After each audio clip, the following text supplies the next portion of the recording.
If you've ever wondered what it's like to sail on Azamara Cruises and whether it's worth the price, today's video is for you. Recently, I sailed on board Azamara Quest for a 7-night Southern Caribbean itinerary from Barbados to San Juan, visiting some absolutely beautiful destinations along the way. Throughout this series, I shared everything from embarkation day to excursions, dining, entertainment, life on board, and I also provided some useful tips along the way. If you missed that series, you can check it out on our channel. So today, I want to pull everything together and give you my honest review of Azamara Cruises, who I think this cruise line is perfect for, who should probably skip it, and whether I would sail with them again. One thing I noticed immediately about Azamara is that they are not trying to compete with Royal Caribbean, Carnival, MSC, or Norwegian. There are no water slides, no roller coasters, no zip lines, no giant promenades. Instead, Azamara focuses on something completely different: destinations. Their entire brand is centered around destination immersion, with longer port stays, overnight visits, and itineraries designed for travelers who want to experience the places they're visiting rather than spending all day on the ship. And honestly, after spending a week on board, I can definitely say that destination immersion is where Azamara shines. Something that I want to clarify regarding Azamara is that it is not considered a luxury cruise line. Sure, it might feel a little more luxurious because of the level of service, low guest capacity, and some of the inclusions. However, they are categorized as boutique premium cruising and not luxury. Azamara Cruises is a premium cruise line that focuses on destination immersion rather than giant ships and onboard attractions. Their smaller ships carry fewer than 700 guests, allowing them to visit unique ports. The cruise fare includes gratuities, select beverages, and exceptional personalized service. If you enjoy cultural experiences, relaxing atmospheres, and exploring destinations in depth, Azamara offers a boutique-style cruise experience that feels much more intimate than the larger mainstream cruise lines. Now let's talk about Azamara Quest itself. The first thing you need to understand is that Azamara Quest is not a new ship. If you're someone who only wants the latest and greatest ships at sea, you're probably going to notice that right away. However, I actually found the smaller size refreshing.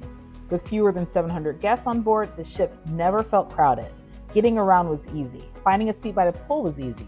The elevators were never crowded. And one thing I absolutely loved was how quickly I learned the layout of the ship.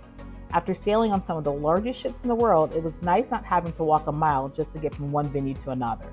The ship feels intimate, relaxed, and easy to navigate. Now let's talk about the cabins on board Azamara Cruises. Now they do have your traditional cabin types, so you're going to have interior, ocean view, balcony, as well as some suites. For this sailing, I had a balcony cabin, which was very comfortable, and it had everything that I needed for the week. One thing that I do appreciate about Azamara is that they focus more on the overall cruise experience than the flashy cabin technology. So my cabin wasn't the most modern I've ever stayed in, but it was clean, functional, and comfortable, and that's truly all that I need. The balcony was a great place to enjoy sailaways and to take in the incredible Caribbean scenery. Now, one thing that I will warn you about and that I noticed about Azamara is that they have some of the smallest bathrooms and showers at sea. This was clearly noticeable for me being 5'10" and, on the plus size. But while the shower was functional, I must say the area was pretty tight. So definitely consider this if you're considering booking a cruise with Azamara Cruises. One area where Azamara Quest really impressed me was the dining experience. Unlike larger cruise ships that may have a dozen or more restaurants, Azamara focuses on quality over quantity, and I found the food to be consistently good throughout the sailing.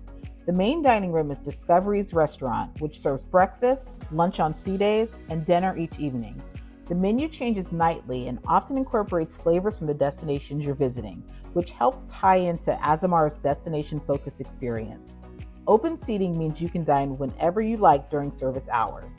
Now for specialty dining, which is an upcharge, Azamara Quest offers 2 standout restaurants. You have Aquilina, which features Mediterranean and Italian-inspired cuisine in a more intimate setting. And you also have Prime Sea, which is Azamara Steakhouse, known for premium steaks, seafood, and classic steakhouse favorites. Many guests consider this one of the best dining experiences on board. Now, the casual dining venue is Windows Cafe, which is the buffet. What makes it unique is that many evenings feature regional themes inspired by the port you're visiting. You'll find made-to-order stations, international cuisine, salads, carving stations, and outdoor seating overlooking the ocean. Now, I will say that Windows Cafe is pretty small, the actual spot where you go pick up your food. So keep that in mind. I would recommend getting there probably about an hour after service starts because I noticed during my sailing, people would line up and be prepared to go in as soon as it opened. It is a smaller buffet, so keep that in mind. Now, a spot that a lot of guests tend to miss is near the pool, where you'll find the patio. Now, the patio serves grilled favorites during the day and offers a relaxed outdoor dining atmosphere, and this is included in your cruise fare. It's a great spot for burgers, sandwiches, and enjoying lunch with the sea breeze. Coffee lovers will appreciate Mosaic Cafe, one of my favorite spots on board. It serves specialty coffees, teas, pastries in the morning, and light snacks throughout the day. It's the perfect place to grab a latte and relax between activities or before heading ashore. Azamara also includes 24-hour room service, making it easy to enjoy breakfast on your balcony or a late-night snack without leaving your cabin. One of the best meals I had on board was from the signature white party. We will talk more about that in a moment. Overall, I describe the dining on Azamara Quest as elevated but not pretentious. The cruise line doesn't try to overwhelm guests with endless restaurant choices.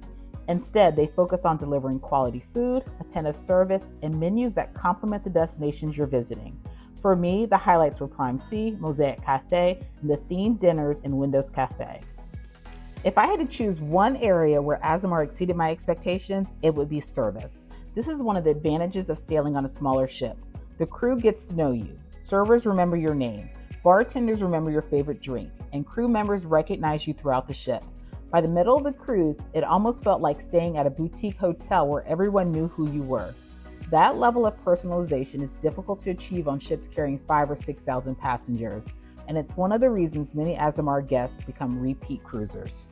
Now let's talk entertainment. One thing to understand about Azamara is that entertainment is very different from what you'll find on larger cruise lines like Royal Caribbean, Carnival, or MSC.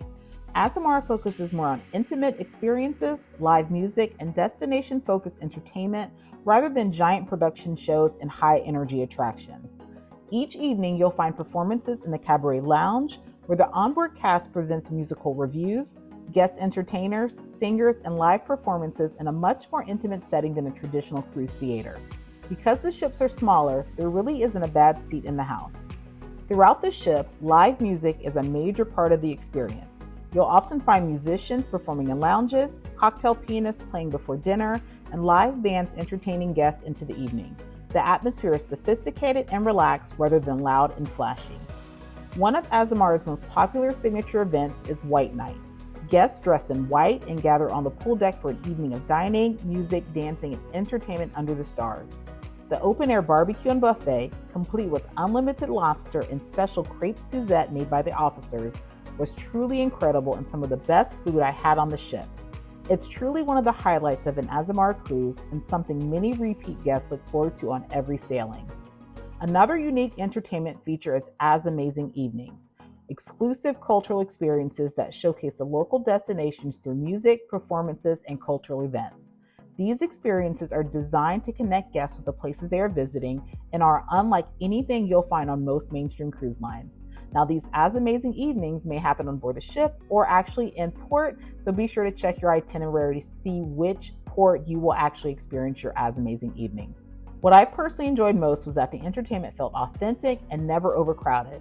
Instead of spending your evenings rushing from one attraction to another, Azamara encourages guests to slow down, enjoy live music, connect with fellow travelers, and immerse themselves in the culture of both the ship and the destinations. For travelers who enjoy a more refined and relaxing atmosphere, that's exactly what makes Azamara special. By the way, if you are a solo cruiser, Azamara Cruises does offer a solo cruiser program on board. Just check the information that will be left in your cabin to see the dining times and solo guest meetups.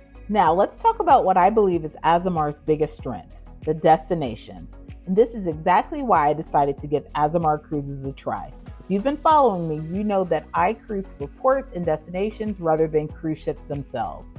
One of the biggest reasons travelers choose Azamara is because of where they go. While many cruise lines focus heavily on the ship itself, Azamara focuses on helping guests experience destinations more deeply through longer stays, overnight visits, and itineraries that visit ports larger ships often can't reach. Their small ships allow them to dock in lesser-known destinations and spend more time ashore than many mainstream cruise lines. Azamara sails all over the world, including the Mediterranean, Greek Isles, Northern Europe, British Isles, Asia, Japan, Australia, and New Zealand, South America, Africa, the Caribbean, Panama Canal voyages, and transatlantic sailings. What really makes these itineraries special is the amount of time you get in port. Azamara is known for extended destination days, which often include 10 or more hours in port, late night departures, and overnight stays that allow you to experience destinations after the crowds leave. In recent seasons, more than half of Azamara's ports of call have included late night or overnight stays. For example, instead of arriving in a city at 8 a.m. and leaving at 5 p.m., you may stay until midnight or even overnight.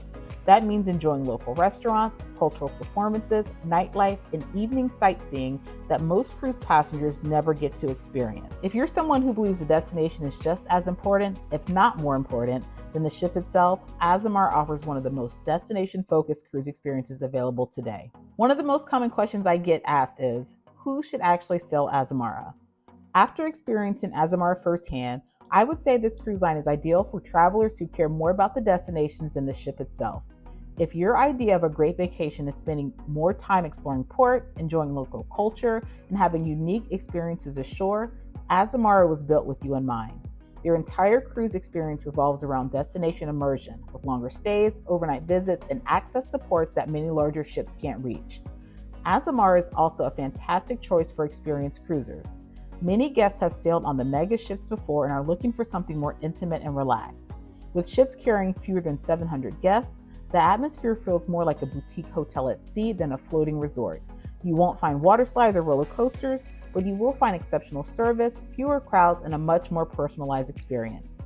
I also think Azamara is a great fit for couples looking for a romantic getaway, solo travelers who enjoy a social but relaxed atmosphere, retirees and empty nesters, travelers interested in history, culture, food, and local experiences, guests who appreciate smaller ships and attentive service, and cruisers wanting to move beyond mainstream cruise lines without jumping all the way to ultra-luxury pricing.